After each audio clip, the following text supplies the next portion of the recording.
here's what I'm getting at. It wasn't them organically. We have pounded Iran, air defenses, Navy, everything into the dirt. So people going, see, they still have a lot of fight left to them. Hey, man, you never underestimate your enemy. This ain't over until the last American's back on U.S. soil and the carriers pull out. It ain't over.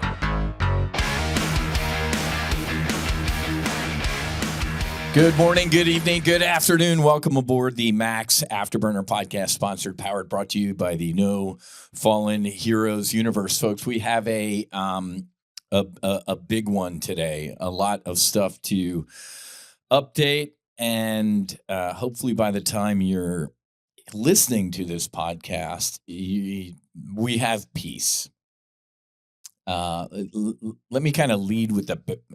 Well, I guess I will say bad. I mean, social media is blowing up today more than usual with stupid people because the president gave Iran a deadline until 8 tonight, or, I'm going to wipe you off the face of the planet type of thing. I mean, is this like your first day?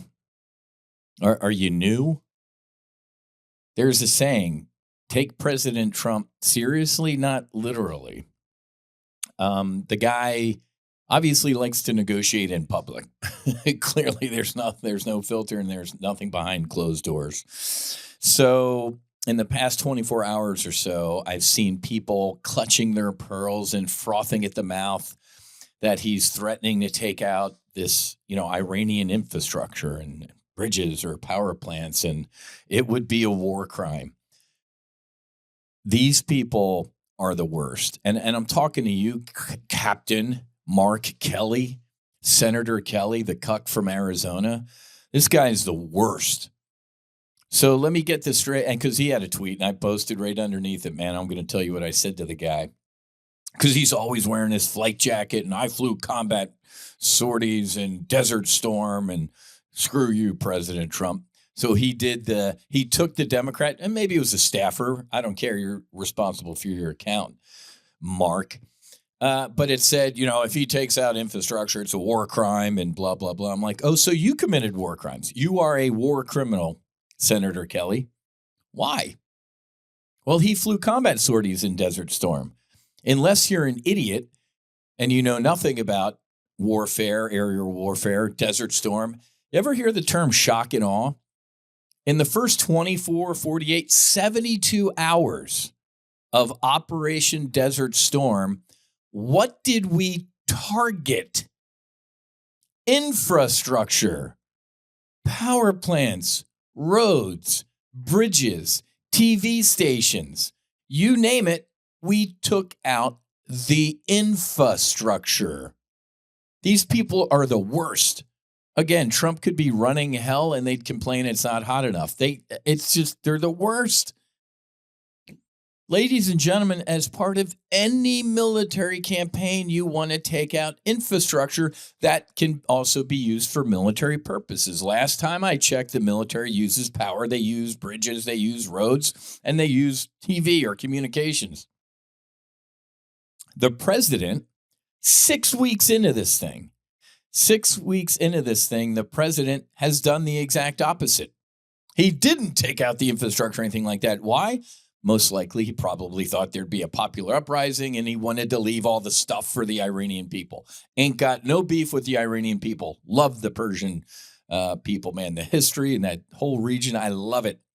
Got a problem with radical Islamic terrorists who kill Americans and want a nuke to kill just about every American if they could.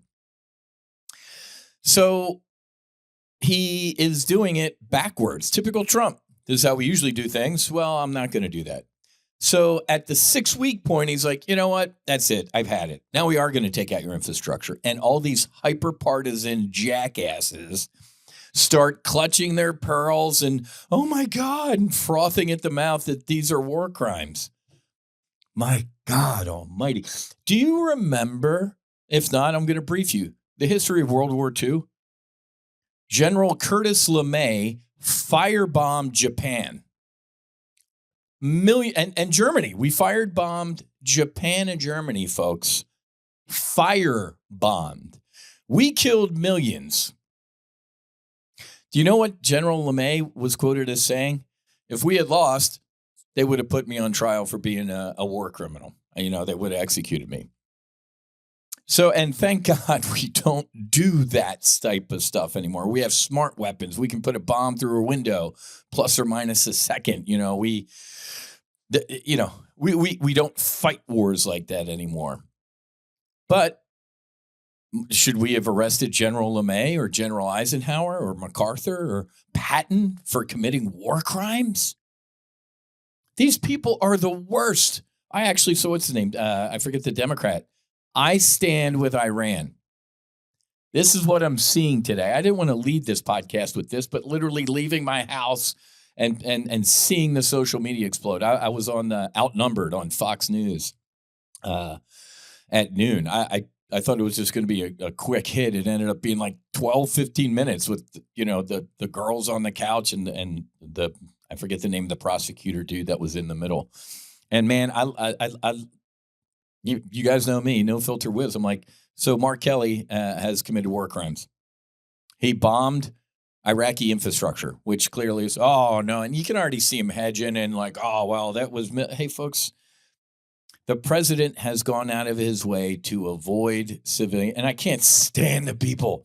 You blew up a school on the first day and killed 150 school children. First of all, I don't know if that's confirmed. And second of all, if it happened, it's an absolute horror. All of this is a horror. You guys know me well enough by now where I hate it. I hate war. I hate death. I hate destruction. It hurts. Hurts my soul. But the whole smooth-brained, stupid, well, you targeted a school. No, we fucking didn't. We don't target civilians. Are you that stupid? If we did target civilians, there would be none left, you idiots. These people are the worst. My God, we go out of our way to put ourselves in danger to not have civilian casualties. What do the fucking Iranians do? Target civilians, women. It is part of their strategy. It is part of their strategy to kill civilians. It is absolutely not part of ours. If you don't understand that, you got problems. I feel so sorry for you. And yeah, that's ego. You should never say, I feel sorry for somebody.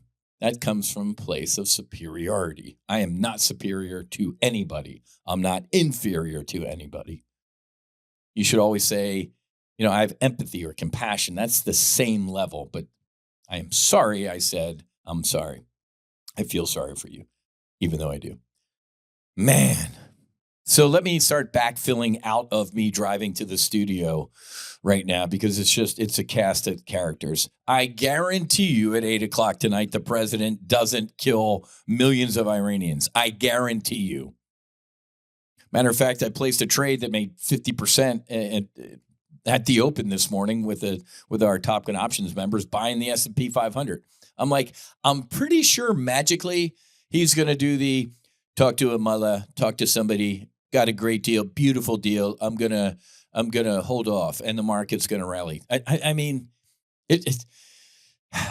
he likes the good cop, bad cop, and he likes being the bad cop, right?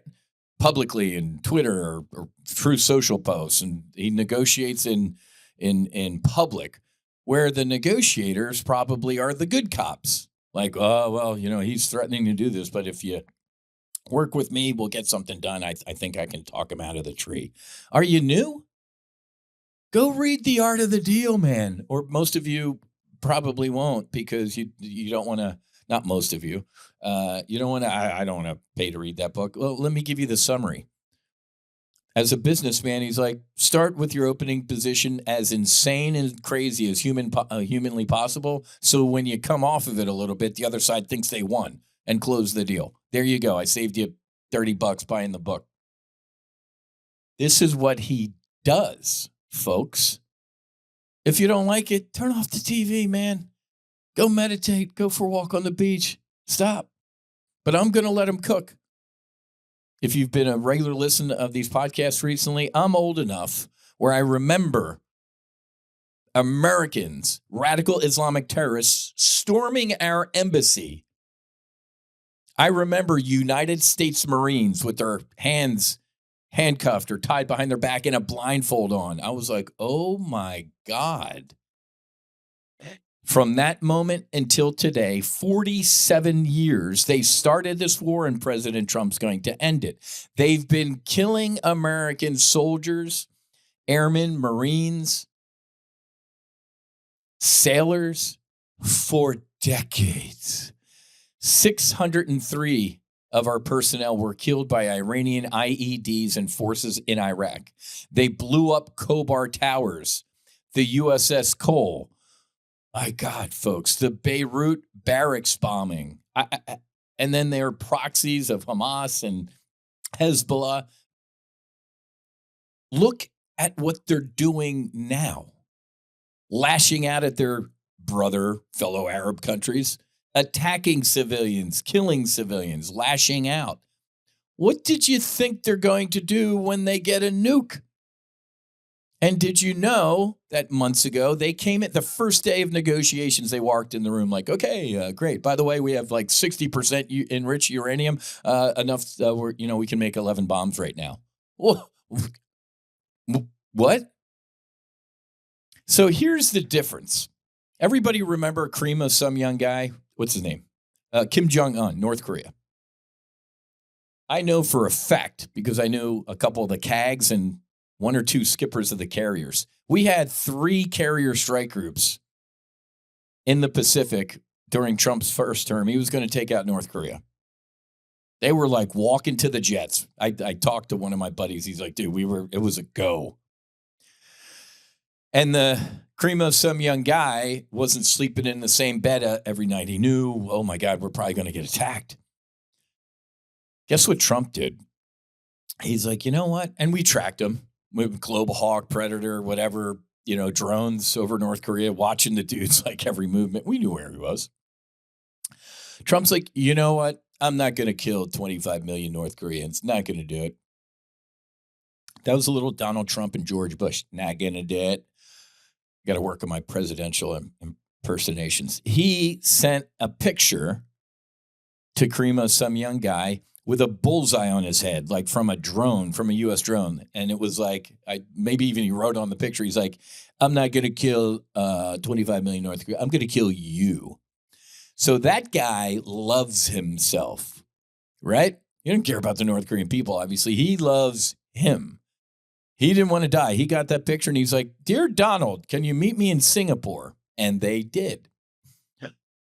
Donald J. Trump walked into North Korea, shook the guy's hand in North Korea. The guy came into South Korea, shook her, and they took pictures. He wants to live. He's got a daughter who he's raising to run North Korea after him. Here's the difference.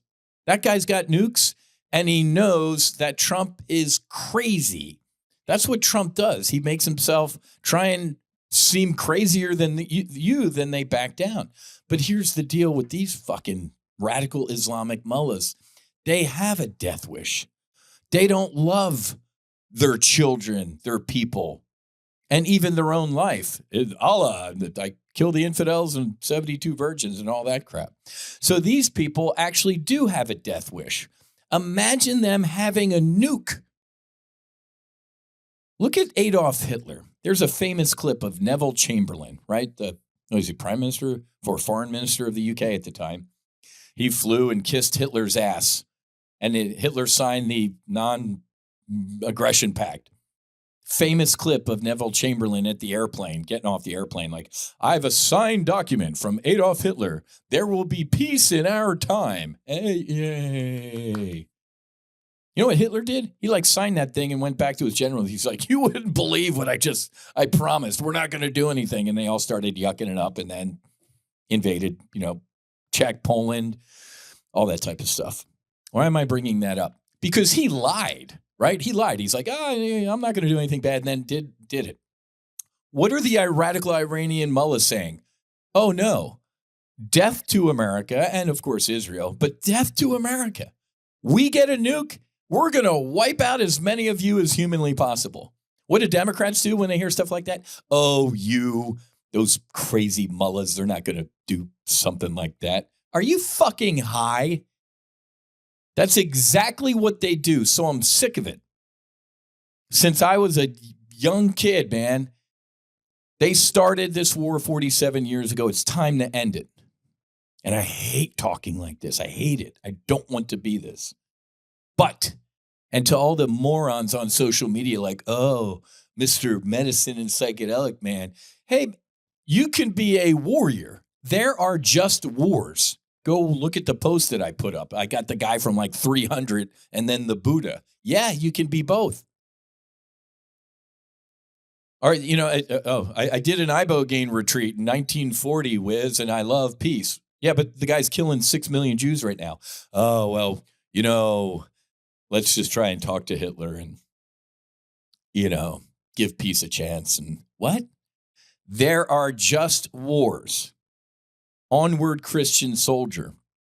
And this is why I tell you that war is the ultimate failure of the human condition. It doesn't get more of a failure as a God's creature, God's children. The radical Islamic guys and me are in the same family, period. I don't know if you care or not. That's the truth. It's truth. We are all God's children, and God loves your enemy as much as he loves you.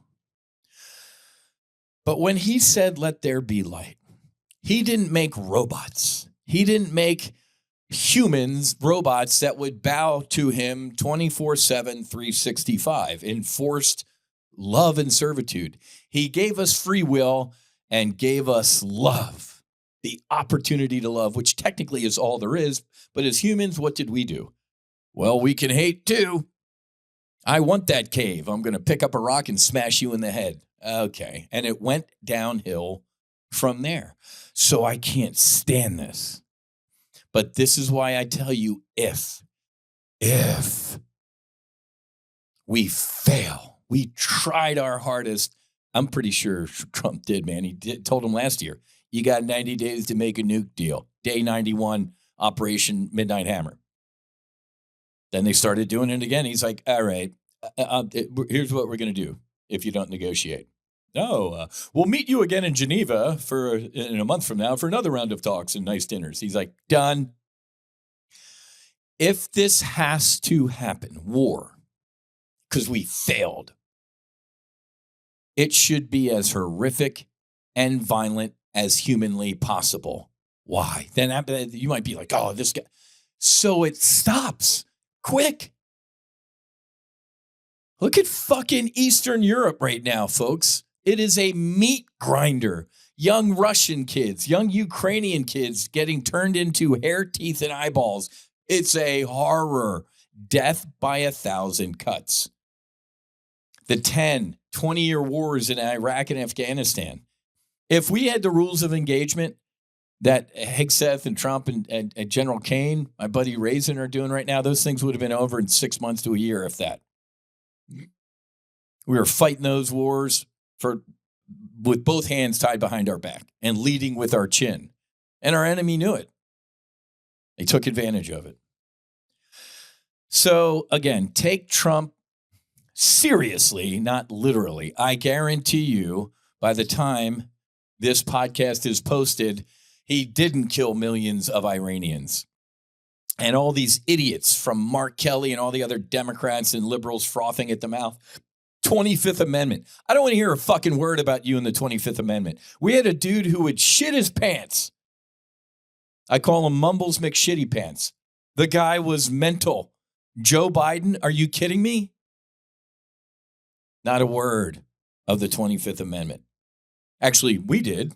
A lot of people did, but not out of Democrats. He's sharp as a tack. That Sideshow Bob, the press secretary, Jean-Claude Van Damme, whatever her name was, he runs circles around me. Then you're fired. If an octogenarian is running circles around you, you suck, which means you actually were lying. He didn't run circles around you. The dude was in bed at 4 after eating his Jell-O. So enough. Let the man cook. Let him get this completed as soon as possible. Can't stand NATO. We're done with NATO. If helping open the Strait of Hormuz, which you guys, it's so funny. Trump, thank God for Trump in the first term. We're a net exporter of oil. Do you know that? Drill, baby, drill. Joe Biden wants you solar panels and recycling tofu. Trump, we got oil, man. Why are we getting oil from the Middle East? Screw that area. We'll make our own. We do. We are a net exporter of oil, the United States of America. Isn't that awesome? So technically, the other day, he was right. He's like, you know what? I'm going to just leave. Good luck, Europe. Go get your own. We got ours. You can buy it from us. And we kind of own Venezuela now. And you guys go get it. Good luck. If you're not interested in Iran, and the Strait of Hormuz is an international waterway, folks. It's international law. And Iran's like, no, now we're going to charge a toll, but we'll split it with Oman on the other side. I've sailed through the Strait of Hormuz 4 times, folks. I've seen it. It's 20 miles across or whatever like that. I've sailed through it at general quarters on the Lincoln and the Kitty Hawk. But NATO, what's the point? We are like 70-80% of NATO's military might and spending, and all our cheap cousins living off of us in Europe. You know what? If Iran and the Middle East and Operation Epic Fury ain't your fight, we're done with Ukraine. It's not our fight. Enjoy. 4 years into this thing, you figure it the fuck out on your own. We're done. I absolutely support Marco Rubio when he says this and talks like this, and President Trump. What a bunch of deadbeats. In his first term, I'll never forget Angela Merkel, right? Chancellor of Germany.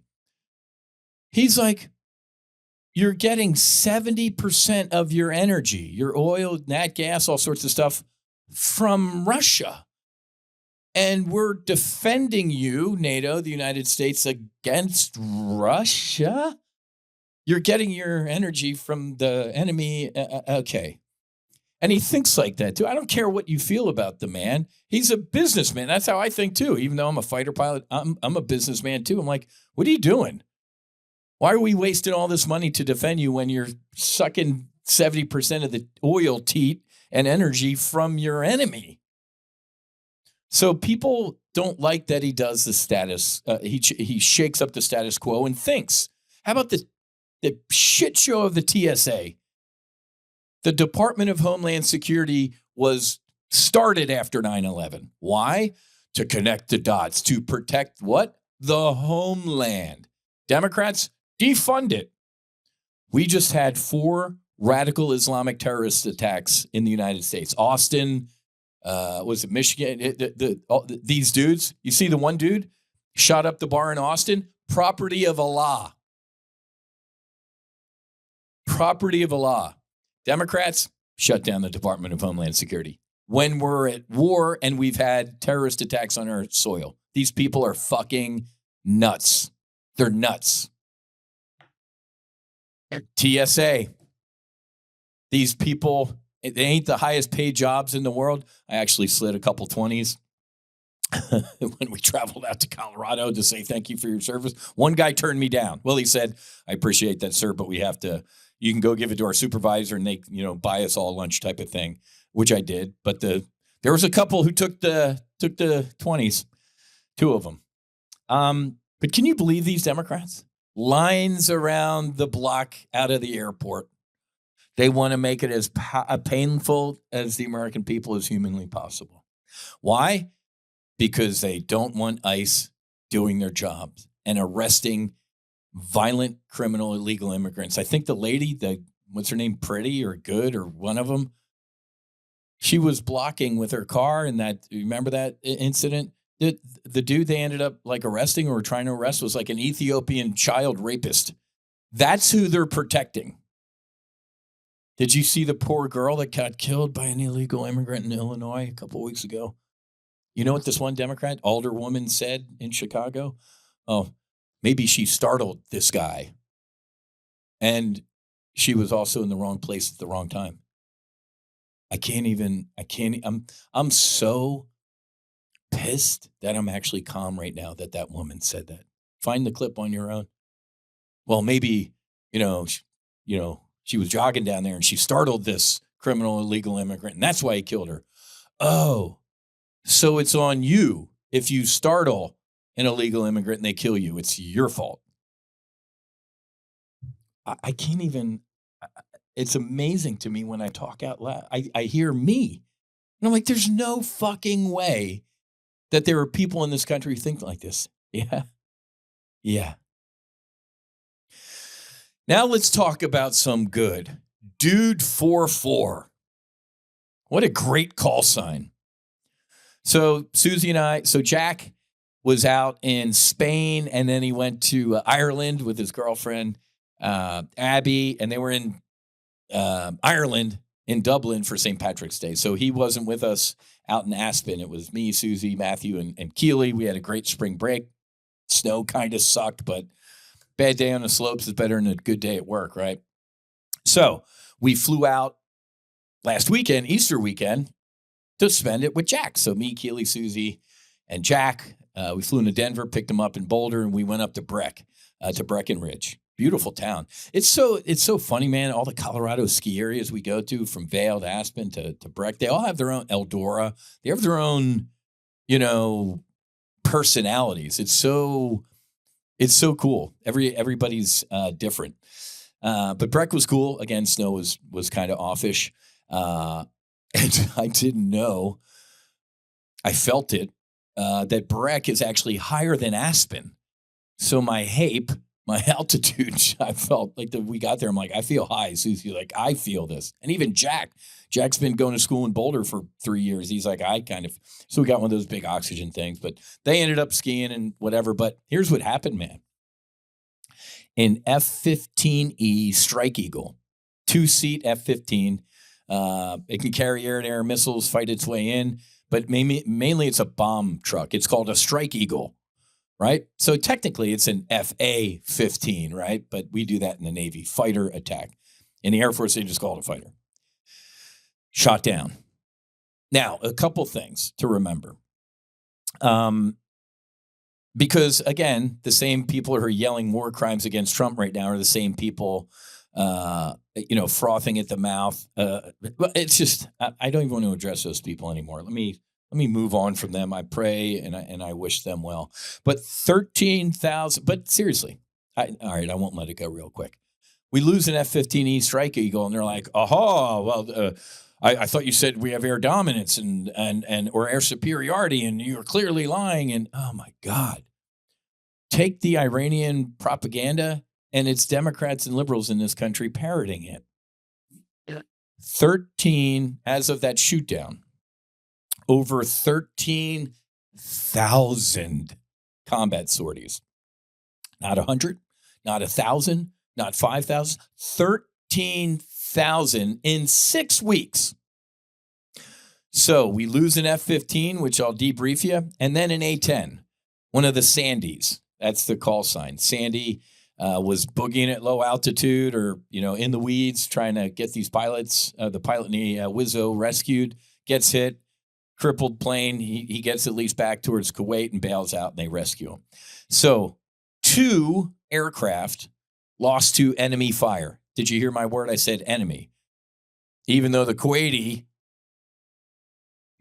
friend shot down 3 F-15E Strike Eagles, and that's still, I can't believe we haven't heard too much more about that, but that's a separate conversation. I don't know if there's politics going on, like let's keep quiet because the Kuwaitis are fighting, but I need to know why a Kuwaiti F-18 shot down 3 of our Strike Eagles, wounding one of the backseaters. I saw in the back of a SUV. Some dude picked him up, and his mitt was all fucked up. But let's stick with combat losses. 2 out of 13,000. Now I'm just a political science major from South Jersey. That's a 99.988 whatever mission success rate. If you had asked General Kane, at the start of this, before it even started, like, what would be a good successful sortie rate? He'd 75, 70, like 3/4 of our everything's 99.98. So these jackwads who are like, I got to be honest, between us ladies, I'm shocked. I'm not really. I'm shocked we didn't have more losses. Why not really? Because we fucking rock. Our technology, our training, you name it, man. We are tight. So I'm shocked we didn't have more, but I'm not shocked we didn't have more. So trying to say this is some sort of victory for the regime, other than that, Mrs. Kennedy, how was the parade? Are you stupid? So F-15E Strike Eagle, it wasn't by itself. Does everybody understand that? They're like, oh, we lost this F-15E. They weren't raging around Iran by themselves. This isn't Iron Eagle, folks, 1 through 4. They either had a flight lead or a wingman, or they were part of a strike package. Lucky shot, shoulder-mounted surface-to-air missile. It sounds like an IR, infrared. I have it on a little bit of intel that maybe our ally, another reason to get out of NATO, Turkey. I'm hearing on my back channels that these surface-to-air missiles were given by Turkey. I want that to sink in. I thought Turkey's a NATO ally. It's a radical Islamic caliphate as well. We'll probably be fighting Turkey soon. Or our buddies, the Russians, through the Caspian Sea, gave them these shoulder. Here's what I'm getting at. It wasn't them organically. We have pounded Iran, air defenses, Navy, everything into the dirt. So people going, see, they still have a lot of fight left to them. Hey, man, you never underestimate your enemy. This ain't over until the last American's back on U.S. soil and the carriers pull out. It ain't over. And I know Raisin, and he said that a couple weeks ago. He's like, they're putting up a fight. I'm not worried about it, but they're, it's respectable. They're trying type of thing. That was 3 weeks ago. Now they're even pounded more into the dirt. So, shot down. Let me just give you a quick brief. You have a choice. Either die or eject. That's how stark the choice is. They were flying along fat, dumb, and happy. Boom. We'll get obviously a lot more details, but one of them looked between their legs in the black and yellow ejection handle and said, let's go. We got to get out. I always briefed in a 2-seat fighter jet. If I'm not flying, meaning I'm out, and the jet's not flying, meaning it's not responding, we got to go. I always told the backseater, like, if I'm not flying and the jet ain't flying, go. Don't worry about me. Backseater goes, 0.3 seconds. That's half a blink of an eye. 0.3 seconds, the front seater goes. Why? Front seater can't go first because if he did, he'd burn the backseater with his ejection seat. We don't do that. In the parachute. Wow. And here's what's interesting. A lot of people are shocked when I tell them this.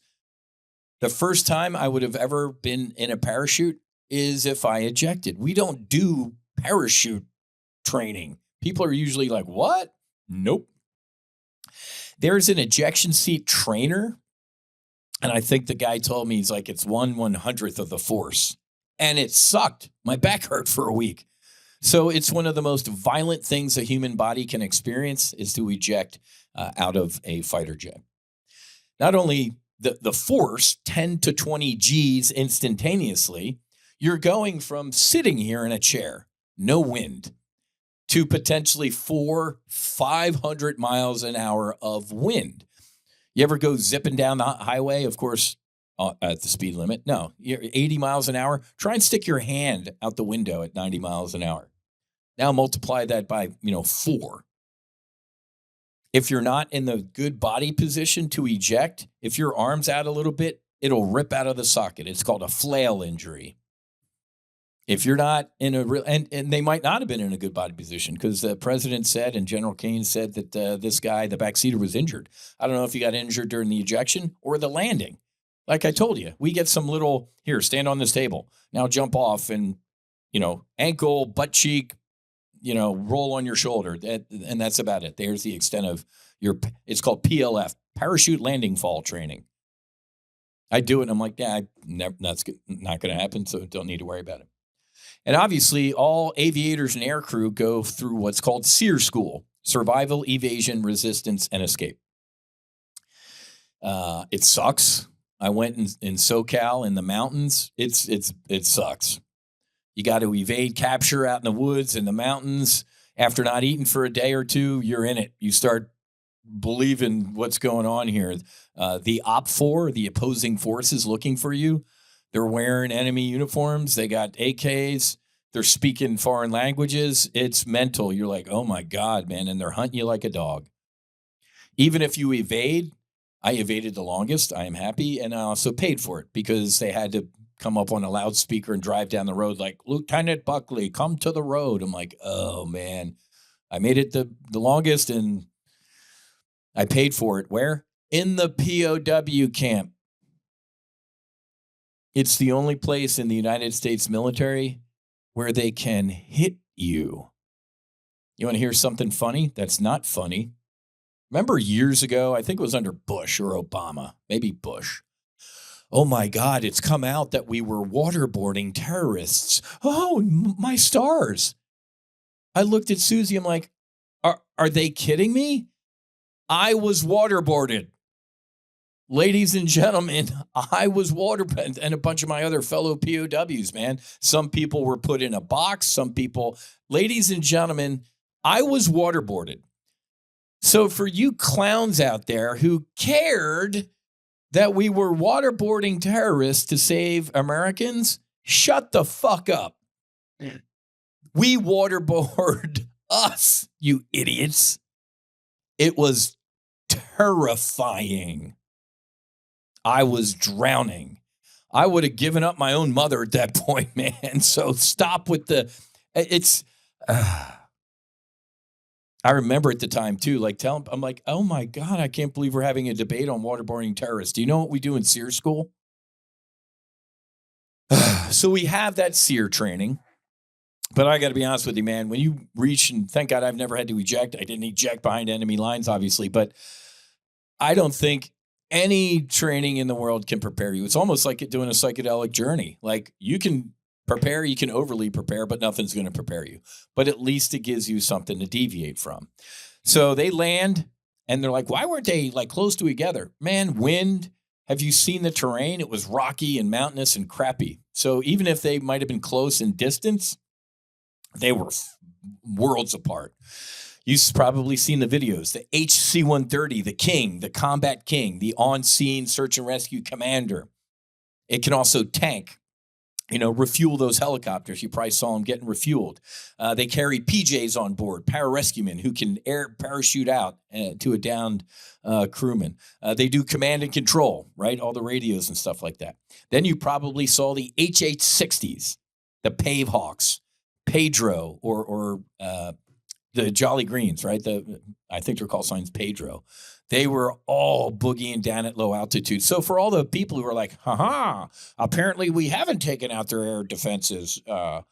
Did you not see the Helos and the C-130s at hundreds of feet? How come they didn't get shot down? They got shot at. It sounds like, so they actually picked the pilot up, and they're, exfilling out to back to Kuwait, I think. They got hit. Like the pilot, you're having a bad day. You're having a bad day when you get shot down out of your Strike Eagle and the helo gets you and your helo gets hit. Apparently some of the folks were wounded, but they all got back safe. Now it's a hunt. And if you notice, it was quiet. CENTCOM didn't say a word. The president, Sec War, Raisin, quiet. And that's for a reason, right? So the Wizzo is the backseater. He's Goose, right? In the backseat of a Tomcat, it's called a RIO, Radar Intercept Officer. In the back of the Strike Eagle, it's a Weapons Systems Officer. They run the FLIR, the targeting pods, the radios, laser targets, and they do a lot of work. Apparently, it was a colonel, high-ranking squadron Wizzo. I don't know if he was the commanding officer of that squadron or ops group, something. That's a high-ranking dude to get shot down, man. He was injured, and he apparently evaded. He made his way up a 7,000-foot peak. Why? That radio, man, even it's the most Gucci radio, they usually don't work in crevices or valleys. So he did a great job getting up to the top. It's a secret squirrel radio. It sends burst transmissions, frequency hopping, and all sorts of stuff like that. So if people are listening, they can essentially. It's very, very tough. But we always assume, even with the most secret squirrel technology in the U.S., we assume somebody's listening, right? So, but his first transmission, God is good. You can't make this up. Shot down on Good Friday, rescued on Easter. Now let's talk about the rescue. CSAR, Air Force Combat Search and Rescue Forces. You know what their motto is? It's a great Easter motto, so that others may live. These CSAR folks have been bored. Thank God they've been bored. For the past 6 weeks, they've been sitting alert playing cards in their flight gear with the electrical power to their helicopters and their C-130s, sitting there, and the A-10s. And then years of training kicked in an instant when the horn sounded. Scramble, scramble, scramble. Somebody's down. They sprinted to the helicopters. They sprinted to the C-130, the A-10s, and a complex machine kicked into gear. The cavalry is coming. No man, no woman left behind. You raise your right hand to serve this country, we make a deal with you. We will always come and get you. We will never leave you behind. And unless you're Joe Biden, you surrender Afghanistan in the middle of the night. You leave. You tell Americans that are stuck, hey, get to the airport this gate by this time. And if not, good luck getting home. What a fucking disgrace. Do you know that we left hundreds, if not thousands of American civilians behind enemy lines in Kabul? Civilian, retired SEALs and contractors actually went in and helped exfil Americans. As Joe Biden said, see ya. So most of the time, I'll say no one left behind. That still means something to some of us. What a disgrace. HC-130s or MC-130s, right? A couple of them landed. They had helicopters in them. Isn't that awesome? These special forces, Air Force folks with Delta and DevGru guys, Delta, Army, Special Forces, DevGru, the Navy SEAL team that rescued, well, technically did rescue bin Laden and put him in the bottom of the ocean. So they took these little birds out of I can't wait for the movie. Open up the C-130s, pull out a helo, get the rotor blades out. Aircrew jumps in there. Let's go get the backseater. Wow. Leading up to this, what a joint force effort. Leading up to this, the CIA with a deception campaign probably has the cell phone numbers of everybody in the region. Like, hey, I hear he's over here. Oh, mullah. B-1 bombers, the Bones, dropped hundreds of 2,000 pounders, man. Anybody who even thought about getting close to where this guy was got annihilated. We cratered the roads, creating traffic jams. And from the time that both those guys hit the dirt, they had a Global Hawk on top of, or a Predator. It must have been such a good feeling to be, navigating up that mountain and looking up and seeing a Predator, a piece of America with its eye on you. We got you. Look, I'm almost tearing up. I fucking love that. So what a joint force effort. But what happened? Somebody forgot to look at the soil sample in the area or something like that. That'll be debriefed, won't it?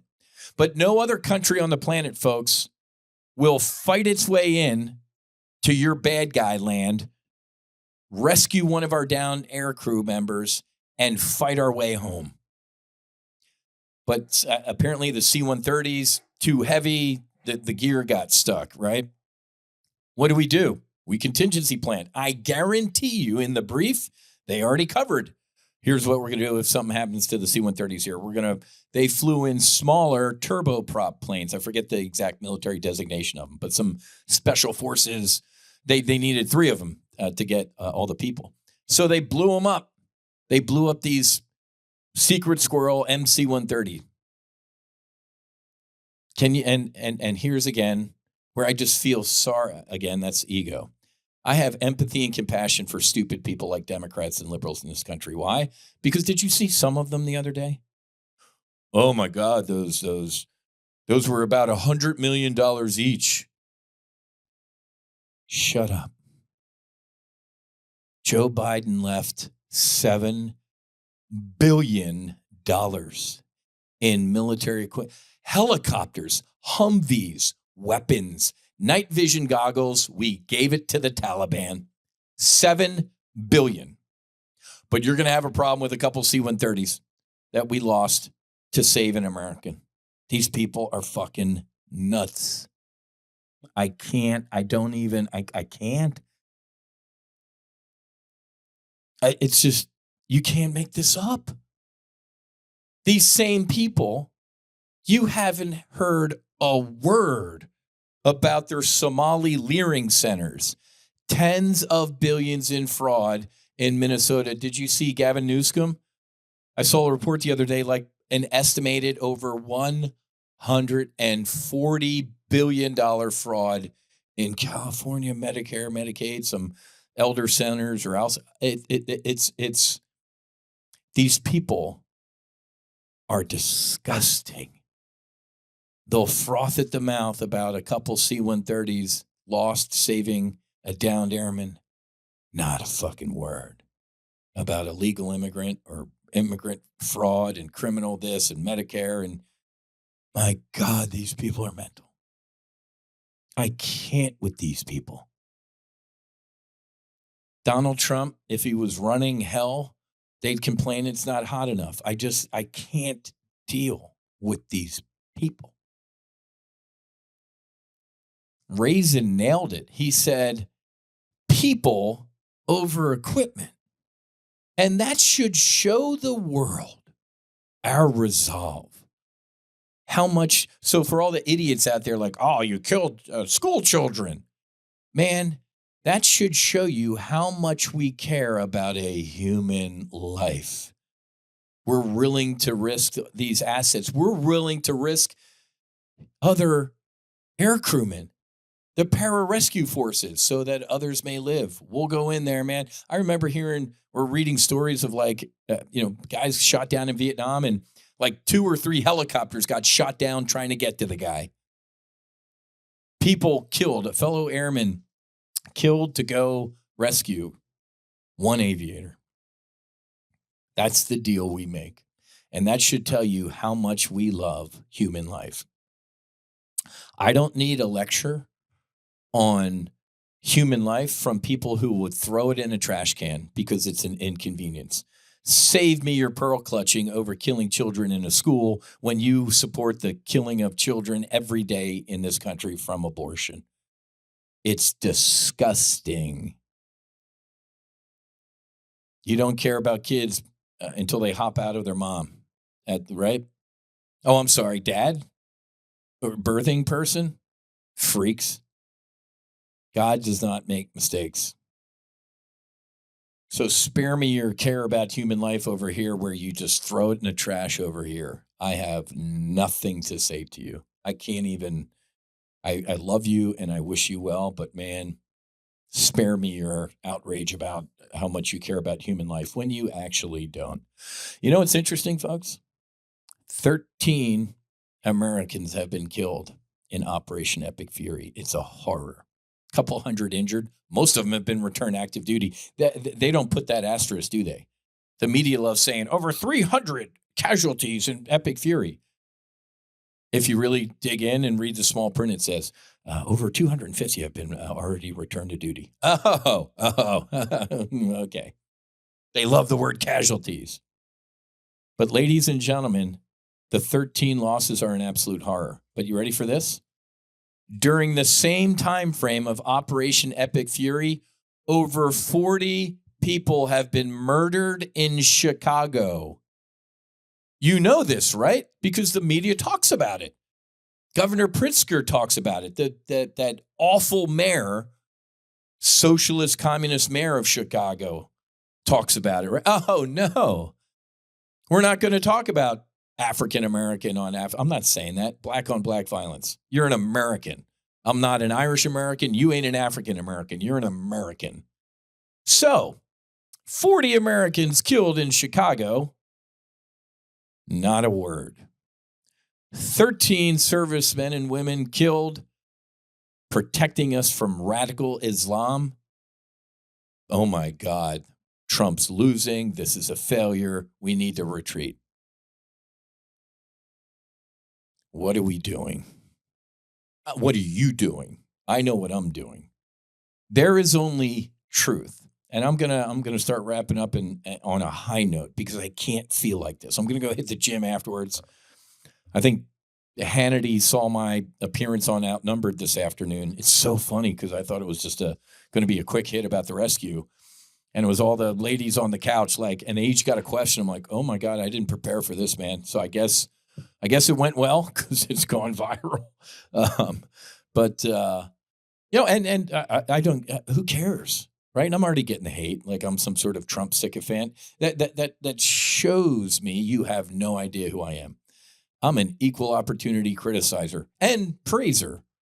There was things that Biden did or Obama did. I said, hey, all right, good on them. And most of the time they didn't, and I'd criticize them. I do the same thing with President Trump and President Rubio or Vance. How about those two guys? I don't know, man. I like a prior enlisted Marine in the Oval Office after Trump, but I love Marco Rubio too from Florida here. He is risen to the moment. But between us ladies, President Kane. I know Raisin would kill me for saying this, but Dan Kane, Raisin, you got to run for president. I got you, my brother. I'll be your sec ward. No, you know what? I won't. I'll be sec. You know what? Make me the VA secretary, Raisin, because I'll close it down my first minute in office. Everybody go find the Gucciest civilian doctor, and we the people are going to pay for it. Or my first move as the VA chief would be to cancel, I don't know if I could, I probably can't, the congressional Cadillac healthcare plan. Do you know they have a Cadillac healthcare plan? They don't have Obamacare, and they don't have VA care. So the first thing I do is demand that your congressmen, your senators get their healthcare from the VA. You want to talk about how quick the VA would be straightened up? So, and actually, no, Raisin, I'm sorry. I'm going to have to turn down any position in the administration because I can't take the pay cut. Although, actually, based on the insider trading, this administration, some are doing, and the previous and the one before that, and obviously Nancy Pelosi, maybe I would because I'd be rich, right? These people show up in D.C. like Ilhan Omar without 2 pennies to her name, and now she's worth $30 million with her husband. Okay, or AOC. How do you go to D.C. broke and retire filthy rich on $174,000 a year? It's an absolute disgrace. So no, I probably wouldn't, mainly because I'd have to kill a lot of people, man, when they did the background check. You know what?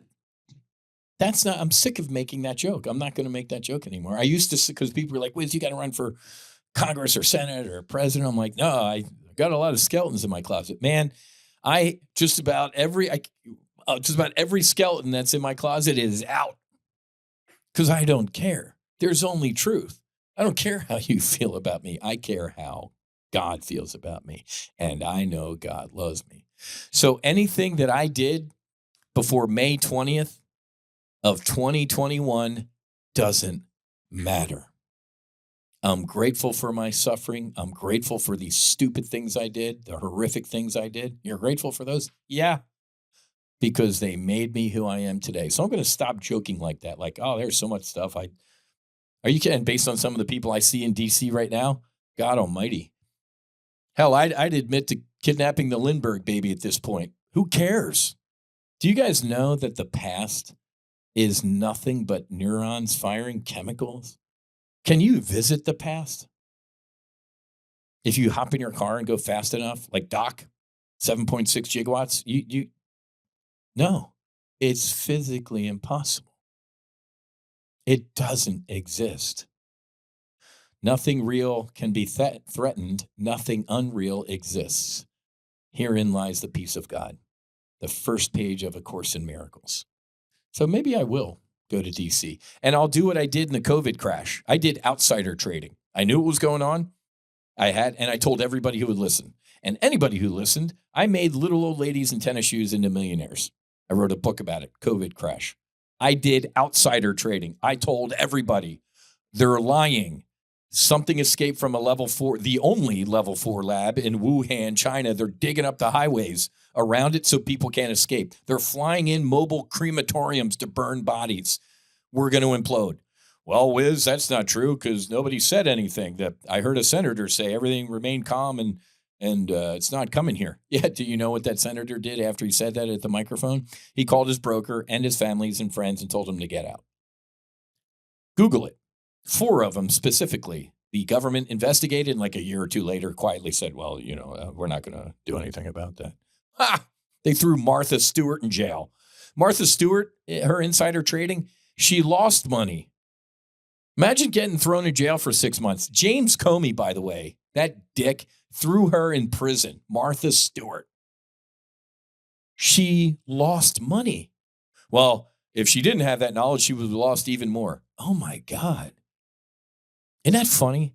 They throw us, we the people, in jail for insider trading, but for them, no. Some animals are equal. Some are more equal than others, right? All animals are equal. Some are more equal than others. But, okay. Wow, another typical rambling podcast from the Whiz Fighter. But, man, I was all hopped up. Had a great Easter with Jack. It was awesome. But, man, I think Friday in Breck, in our shagadelic-looking snow condo in Breck, I did like 10 media hits, man. BBC, Australia, some Al Jazeera. Man, it was, I'm getting tired. And let me be clear, folks. I pay a PR lady. People are like, oh, man, I'm like, I don't get paid. Zero. Do you know why I do this? Do you see the No Fallen Heroes polo shirt I wear? Do you see what I have them put on the lower third under my name? The only reason, because I'm tired of seeing me too, and I'm tired of hearing me talk. I can't stand it. When we were out in Colorado with Susie, I was looking at some places. I'm like, I want a Unabomber cabin. We were walking down the street in Breck, and the real estate place with pictures. There was like this little house on like 16 acres on a mountain and with a lake behind. I'm like, that's it. Let's go.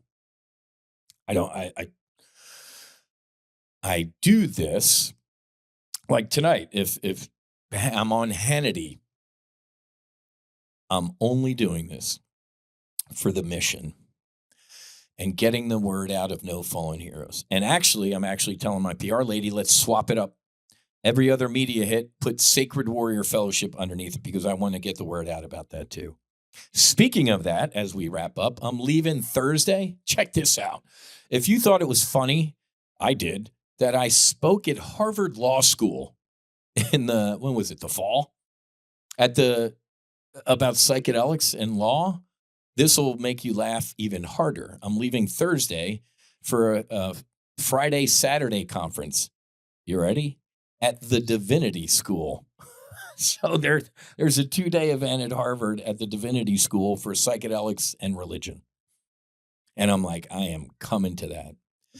But I'm going to be honest with you, and I have a request. I almost want to stop doing the media hits because we're getting the word out. What do you mean? It's good that I'm getting the word out about No Fallen Heroes with all these media hits, but it's bad. What do you mean, Whiz? Because we're getting swamped with people who need help. Guess what we're not getting swamped with? Donations. I looked the past week of me doing all these media hits, not a dime. Not a dime. Then I look at the inbox of the grant requests and, scholarship or retreat request.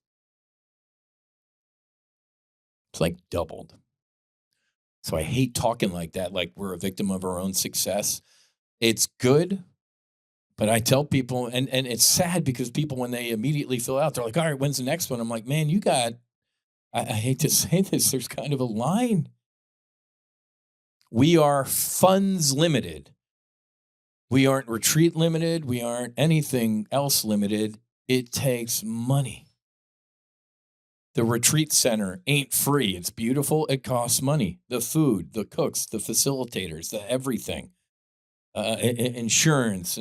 I mean, folks, and I can't give from a empty bucket, man. We need your help.